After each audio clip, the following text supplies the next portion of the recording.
What's up, real estate investors and aspiring real estate investors? Today I'm going to talk to you about how to get started in real estate with no money. And yes, this absolutely can be done. There's the VA loan, there's seller financing, there's private lending, there's all kinds of ways to get started. In fact, I bought my first several properties for less than 6% down in all of them. And I am going to talk to you today about how I did some of that, some other options you can use, and just a lot of different ways for you to get started in real estate investing right after this. Now look, do you want to learn how to start investing in real estate when you don't have a lot of money? Well, you've come to the right place because I get this question all the time. And I have some actionable ideas for you to help you get started without breaking the bank after you smash that like button and subscribe to the channel, because obviously I'm not charging you for this valuable information that's going to make you millions of dollars, but a little like and subscribe is helpful. So I bought my first rental property 5 years ago. At the time, I had very little cash to my name and a negative net worth to boot. Luckily, well, I guess you could say luckily, kind of.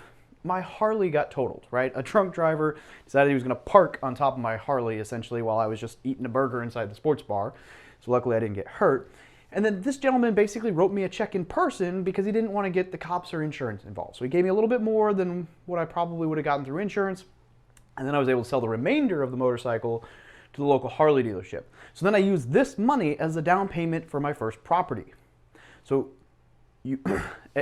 If you follow my story a little bit, you may have heard that I actually got talked out of using the VA loan by a lender who didn't really know what they were doing. Otherwise, I wouldn't have needed that down payment at all. But look, while this is unfortunate, I was still able to buy that duplex utilizing an FHA loan, and the money from my Harley incident, this was less than 3.5% down, or it was 3.5% down. All this to say, I've been where you are, right? Wanting to get into real estate, not having a large nest egg to get started. In fact, I had a negative net worth when I bought my first property. Now, today I want to talk to you about some different ways that you can begin investing in real estate even if you don't have a lot of money or any money. Hell, I didn't pay more than 6% down on my first 3 purchases, which was 13 doors. And so we're going to talk through that right now. All right, first up is owner-occupied loans, especially house hacking. Now, the first and arguably the easiest way to begin investing without a lot of money is with an owner-occupied mortgage. Now, owner-occupied mortgages are only available for use on properties that you intend to occupy as your primary residence after closing. Now, while that may seem a little inconvenient and it wouldn't help you if you're trying to invest on on the other end of the country, these mortgages offer some great opportunities for you. And I'm pointing and hoping that that makes us feel more personal, and then you smash the like button because I'm like talking to you directly, so I got you. A few examples of owner-occupied mortgages are the VA loan, which requires 0 down, the FHA loan, which requires as little as 3.5% down. Now, the USDA loan requires 0 down, but has to be in a rural area. Home Buyer's Choice loan, which is through Navy Federal, also requires as little as 0 down. In my opinion, the greatest strategy that you could use to get started in real estate is house hacking. And house hacking is when you buy a property with extra units, bedrooms or spaces that you can use to rent in order to cover your mortgage, right?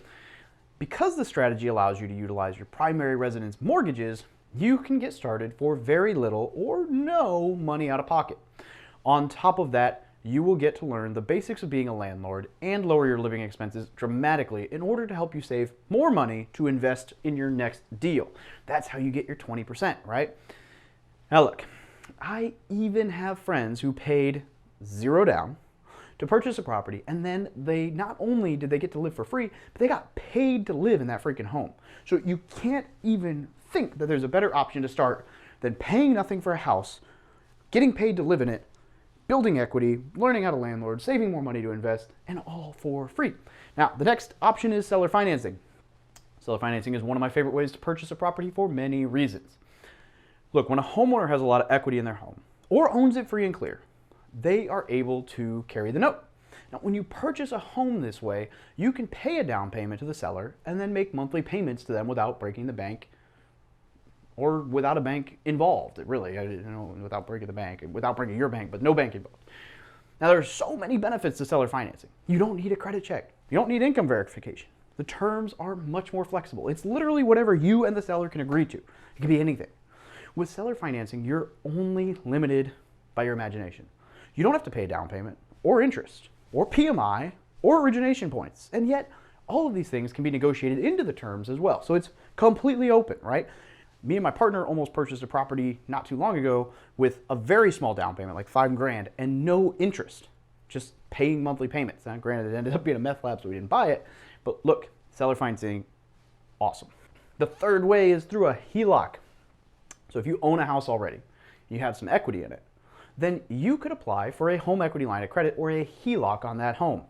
HELOCs act as a combination checking account mortgage thing for your home. You don't pay any interest on a HELOC until you spend money on the line of credit. Now, once you write a check with your HELOC and you actually use it, then you'll pay interest on only the amount of money that you used until it's paid back down, and then no more money until you use it again. Now, these are a great way to tap into the equity in your home on a recurring basis. So ensure you don't over leverage your home if you can't afford to make the payments, but other than that, I've used HELOCs and I'm a fan. Now, number 4 is private lenders. Private lending is nothing more than having a friend, family member, or investor lend you the money for your purchase. Utilizing private lenders has many similar benefits to seller financing, except that you're borrowing the money from an external party instead of the seller. Now, this investor can be a debt partner, equity partner, or a mix of both on the property, and you will repay them much like you would a bank. The terms are flexible when you're working with private lenders, but they are going to be a little bit more expensive than most banks just because of the nature of the beast. Now, I like the idea of utilizing private lenders to purchase a home, but you need to ensure that you are somebody worth lending money to, and the deal isn't extremely risky. So ask yourself, would I lend money to somebody on this deal? And if not, be aware that other lenders may not want to lend on it for you either. You need to have a track record or bring somebody experienced in, right? The riskier the deal, the less favorable the terms will most likely be. So make sure that you can work the risk out for the private lender, or they're not going to really want to lend to you. Now, number 5, I think we're at 5, joint ventures. A joint venture is just another fancy way of saying partnership. But you could collaborate 50-50 with someone and each bring half the down payment. I just did this with my roommate. We bought a 4-house, 5-door portfolio. We each came out on top, and it was awesome. Now, you could also create a partnership where you bring the knowledge to the deal or the deal itself, and you handle the operations, and the other party brings the money. There's a myriad of ways to structure joint ventures, and I'm certain that with the right partners, you can create something that makes sense for everyone. All right, wholesaling. That's 6, I think. Despite what people like to say online, you'll most likely need some money to get started with wholesaling. The reason is that you will need a marketing budget in order to reach some people, right, or more people. Sure, you can drive around and send handwritten letters to dilapidated houses, but if you want to lock in more deals, you'll need to market to more owners. Wholesaling is a great option to generate income for yourself, but it takes a lot of time and effort to become successful. Wholesaling is not passive income like rentals, so if you want to build passive income, you will need to eventually take the income you generate by wholesaling and buy income generating assets like rentals with it. All right, number 7 is education. You will need to learn as much as possible, regardless of the amount of capital you have at your disposal. Seriously, education is one of the most important things to do as a real estate investor. You need to focus on learning everything you possibly can about real estate investing and the real estate investing strategy that you wish to use. You need to honestly focus on learning everything, literally everything that you possibly can about buying real estate. Now, the last thing you want to do is rush headfirst into a bad deal while scraping together every penny you can. It's a recipe for disaster, so spend time reading books, blogs, listening to podcasts. In fact, subscribe to our podcast, the Military Millionaire Podcast, whoop whoop, and networking with successful investors in order to ensure that you know what you're doing. Now, number 8, or wherever we're at, is working for free. And yes, you saw that or heard that or whatever. And yes, you heard that correctly. For free. Work for free. Now, the idea here is that you will be tagging along with an experienced investor, learning everything they do. One of the best ways to do this is to render your time to help them without asking for compensation. So this is kind of like interning or an apprenticeship, which is kind of a lost art these days, but I think it's really cool. Now, I actually did this in Hawaii. I found a house that was worth flipping, and I basically gave it to my friend. Now, he did pay me, but I mean, almost nothing compared to what he normally paid people. It was not much. And then I tagged along with him and his team throughout the entire process in order to learn how they make money flipping houses in an expensive market, right? And the return on your time can be huge when you're gaining firsthand experience from solid real estate investing. And then the next thing you need to learn, I don't know where we're at, 9? I should have like a whiteboard where I chalk down what number I'm talking about, is how to find off-market deals. So if you want to make big money in real estate, then you need to learn how to find off-market deals. Learning how to find motivated sellers and negotiating real estate directly from them and from the seller is one of the most marketable, valuable skills that you can cultivate. When you can lock up deals for pennies on the dollar then a ton of opportunities will flow to you.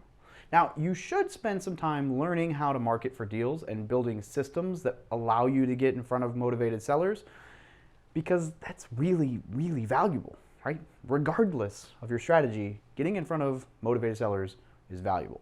And then you can wholesale the properties to other investors, flip them yourself, or build them as rentals in your portfolio with a large equity position, right? Now, mastering the art of finding off-market deals is extremely lucrative. So I recommend that you spend some time learning how to market direct to sellers so that you can talk to them and get the best price. Now, can you start investing in real estate with no money? Yes, you absolutely can begin investing in real estate with no money. In fact, my friend Brandon Turner wrote a book that I recommend reading called The Book on Investing in Real Estate with No and Low Money Down. The book is chock full of great ideas, and it definitely is one of the first books that you should read if you don't have a lot of experience or capital at your disposure. And you know what? Honestly, this is one of the books that I read at first, and this really helped me out and got me thinking creatively.